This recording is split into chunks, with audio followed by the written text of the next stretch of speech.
ये जो अमीन के लिए जो 1767 रिक्त पदों के लिए नियमित नियुक्ति के लिए जो आवेदन लिया गया है, उसमें केवल इंटरमीडिएट का लिया गया है, जबकि संविदा पर अमीन की जो बहाली की गई है उसमें अमानत की डिग्री अनिवार्य किया गया है। इसमें क्यों नहीं?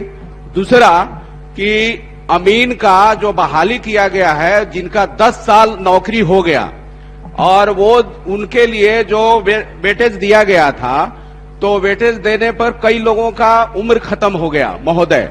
तो ऐसी स्थिति में वो तो फॉर्म भी नहीं भर पाए। और 10 साल पूछ लीजिए ना, पूरक में ये कि जो अमीन जो 10 साल से नौकरी कर रहे हैं उनको नियमित क्यों नहीं किया गया? यदि नियमित करने में संविदा नियम में कोई नियमावली में बदलाव करने की जरूरत है, तो ये पहला पूरक है कि इसमें अमानत की डिग्री क्यों नहीं मांगा गया।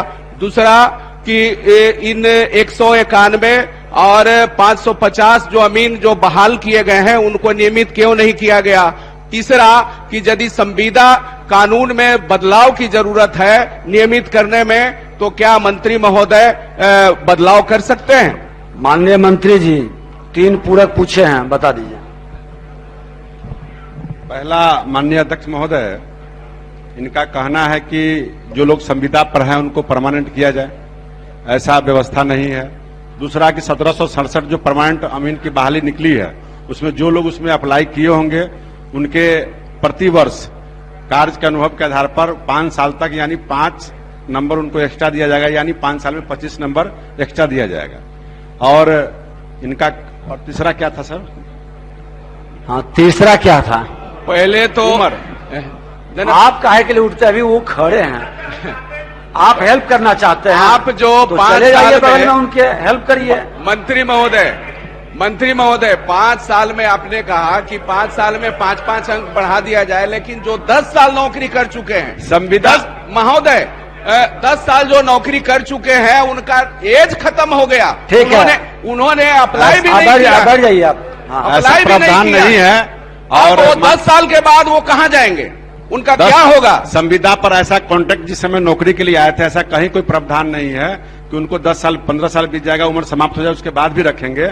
लेकिन जो हमारा परमानेंट व्यवस्था निकला है उसमें उनको हमने वेटेज दिया है कि आप पहले से काम कर रहे हैं तो आपको प्रति वर्ष 5 अंक के आधार पे 5 साल में 25 नंबर देके आपको हम वेटेज देंगे।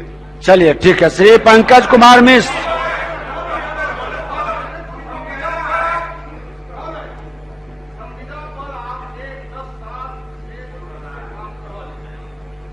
बिहार की जनता है कि 10 साल तक लगातार रेगुलर काम करने के बावजूद भी आप उनकी नौकरी को, जब दूसरे को नौकरी देना चाहते हैं, उनको नियमित क्यों नहीं करना चाहते हैं? उनको वेटेज दिया गया है, बताए ना मंत्री जी की वेटेज दिए हैं।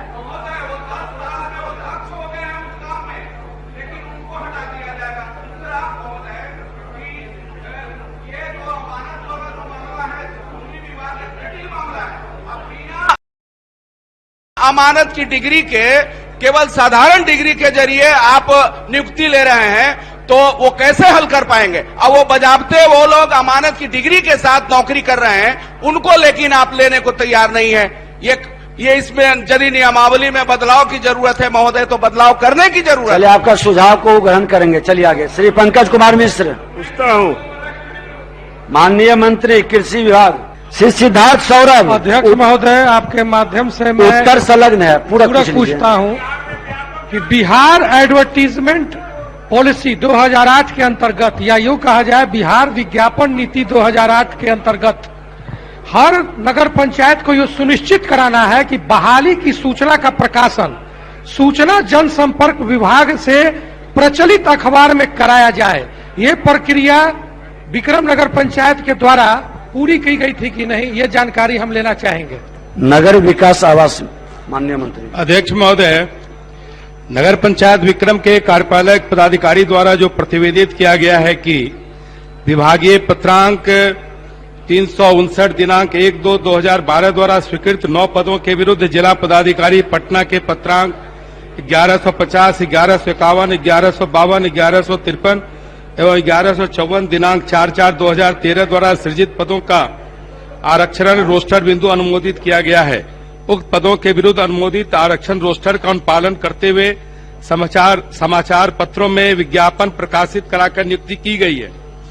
लेकिन अध्यक्ष महोदय, इस संदर्भ में जिला पदाधिकारी पटना से इन नियुक्तियों की वैधता की जांच कराकर प्रतिवेदन की मांग विभागीय पत्रांक 261 दिनांक 12/3/2021 द्वारा की गई है। जिला पदाधिकारी का जांच प्रतिवेदन आने दीजिए, फिर उसके अनुसार हम कार्रवाई करें। मैं आपके माध्यम से माननीय मंत्री जी से कहना चाहूंगा कि हर नगर पंचायत को यह सुनिश्चित करना है कि सूचना जनसंपर्क विभाग इसको प्रचलित अखबार में, लोकल अखबार में नहीं, प्रचलित अखबार में प्रकाशित करे, नहीं तो यह भ्रष्टाचार का एक बहुत बड़ा मुद्दा है। दूसरा कि जो भी रोस्टर के अनुकूल बहाली हुई है उसमें उम्र की सीमा का मापदंड का ख्याल रखा गया है या नहीं, और रोस्टर के बहाली के अनुकूल जो आरक्षित पद है उसमें आरक्षण की प्रक्रिया का मुद्दा रखा गया है कि नहीं, और इन सब बिंदुओं का जांच माननीय मंत्री जी तक कब तक करवा लेंगे, एक समय सीमा तक माननीय मंत्री जी, माननीय सदस्य ने इनका दो पूरक है। नहीं, इनका 3 पूरक है। हाँ, बताइए। और माननीय सदस्य ने जिन 3 बिंदुओं पर चिंता प्रकट की है, इन तीनों बिंदु पर ही जिला पदाधिकारी से प्रतिवेदन मांगा गया है। प्रतिवेदन आने दीजिए, अगले माह अप्रैल में ही मुझे लगता है कि किसी भी समय प्रतिवेदन आ जाएगा और जो नियमानुसार जो भी कार्रवाई होगी निश्चित रूप से करेंगे। धन्यवाद। माननीय मंत्री, एक मिनट ललित जी, माननीय मंत्री जी, ये जनसंपर्क सूचना विभाग के माध्यम से नहीं कराकर लोकल अखबार से खाना पूर्ति किया है, तो क्या उन सब की बहाली को तत्काल आप रोक देंगे? नहीं, तत्काल बहाली महोदय रोकने में कठिनाई होगी, लेकिन जिला पदाधिकारी का प्रतिवेदन हमने शीघ्र मांगा है और उसमें जो विज्ञापन की जो नीति है उसका पालन हुआ है कि नहीं, ये भी उस प्रतिवेदन में मांगा गया है। ये कहा गया है महोदय, तो इसको रोकने में ठीक है, वो जानकारी ले लेते हैं, वो नियमानुसार उसको देख लेंगे। ठीक। श्री अख्तरुल इस्लाम शाहीन,